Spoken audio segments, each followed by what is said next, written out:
Mukama waffe yeebazibwe. Kaakati kugenda mu maaso nga tusomerwa ebbaluwa. Era yeeteeseteese ogisoma agisome.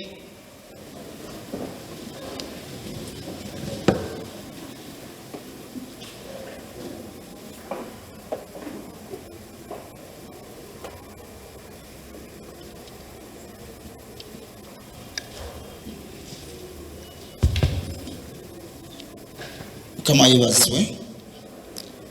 Ebbaluwa ya Yokaana essula ey'okutaano kuva ku linnya olwokuna kutuuka ku lw'ekkumi-n'ebbiri.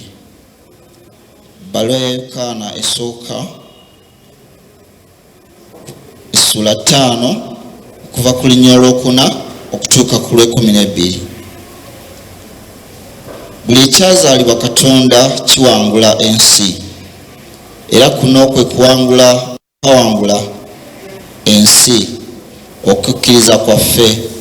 Era awangula ensi ani? Wabula akkiriza nga Yesu ye mwana wa Katonda. Oyo ye yajja n'amazzi n'omusaayi. Yesu Kristo si na mazzi gali gokka n'omusaayi guli. Era omwoyo yategeeza, kubanga omwoyo ge mazima, kubanga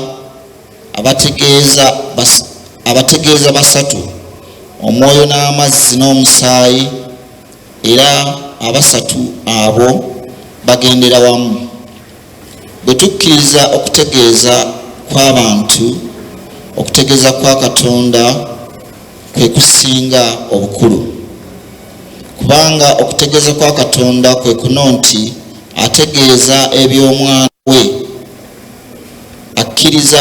Akkiriza omwana wa Katonda alina okutegeeza mu ye.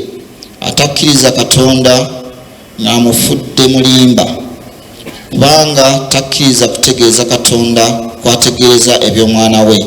Era okutegeeza kwe kuno nti Katonda yatuwa obulamu obutaggwaawo, era obulamu obwo buli mu mwana we. Alina omwana alina obulamu, atalina mwana wa Katonda talina bulamu. Ekitundu kyaffe kikomyawo. Kale Mukama yeebazibwe.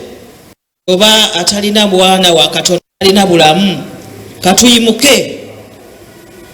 Akwaya igenda otukulembera ffe nga tutudde etwekalegama nti yeebazibwe Katonda. Ate bwe banaamala era bajja kugenda ne karo egamba nti yeebale.